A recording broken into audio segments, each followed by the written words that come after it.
We find ourselves right now. Our next act is our first gig. What I'd like you to do is, you've been absolutely lovely so far, so I don't need to ask you this, but please just be extra supportive. Can we all do that? Damn straight. Her name is Deb Holt, and I would like to ask you, my friend, don't look at me like, just after my let's be extra supportive speech. You've not even got anything in your hands. This is just pure laziness. Come on, you can do this, yeah? Wait, all the way to the stage, remember? It's a big responsibility, yeah? Remember that guy in the first section? He fucking bossed it, do you remember? He's a twat. Winning the hearts and minds of visitors to Nottingham one by one. I love you, you're my favourite person ever. Come on. Her name is Deb Holt. We're going to invite her to the stage and we're going to be extra supportive. Can we do that, Nottingham? Bring the noise. Round the room. Let's welcome to the stage, Deb Holt.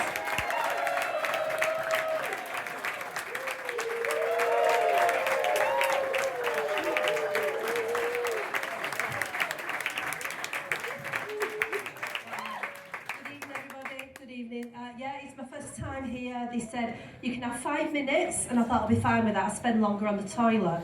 So it's one of them bucket list things. I'm not dying. It's nothing like that. It's just when you get old, you don't want to be beige. You know, you want to challenge yourself and do something different. So I've done lots of things. I played live at Glastonbury. I played the ukulele in the car park. But it counts. It counts. I'm an author. I've published a book. Well, I self-published on Amazon. You can do a colouring book on there. But it still counts. It still counts. I've sung live with a band. But there's video evidence saying I should never ever do that again. You know, so it's kind of like I keep trying these things and I want to do something different. But my biggest achievement in life is I've been married 35 years. Thank you.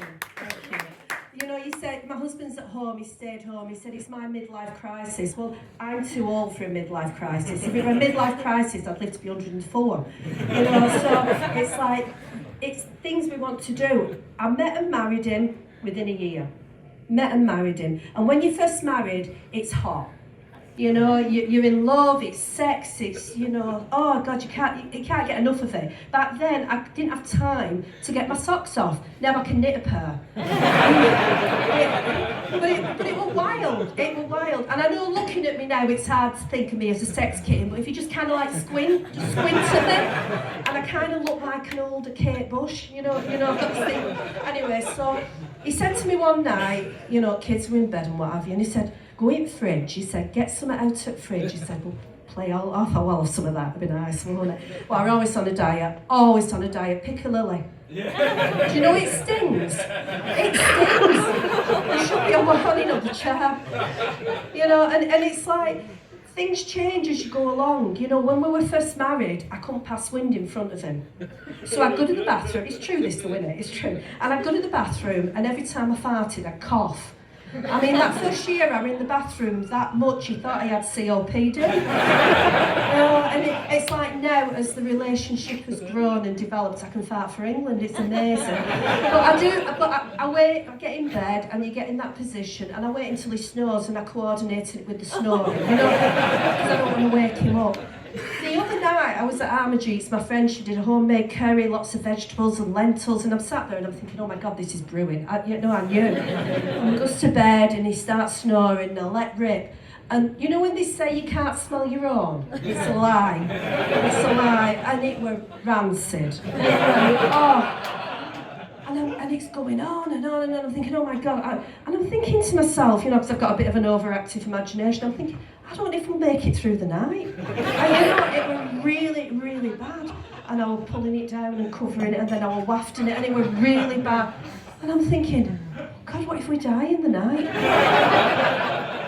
And then the kids miss us, you know, after a couple of days or so when we have done the school runs, you know. And the kids miss us, and the police come and they break down the door.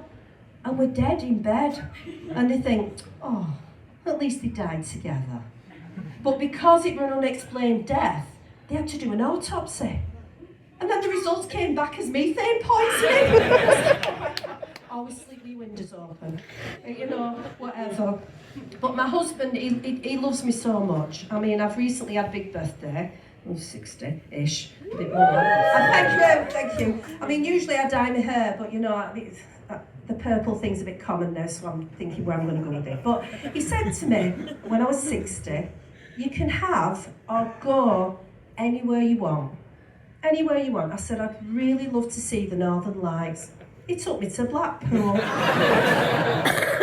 Maybe you've heard that before, but I thought it was funny. But that's about it. I mean, I'm scared to death of running over because I don't want them dragging me off stage or doing the disco lights or whatever they do. It's been amazing. There's things to learn in life. Don't be afraid of failure. You only fail if you don't try. Don't go through life being a what-ifer. And remember, Piccadilly stings. Thank you very much.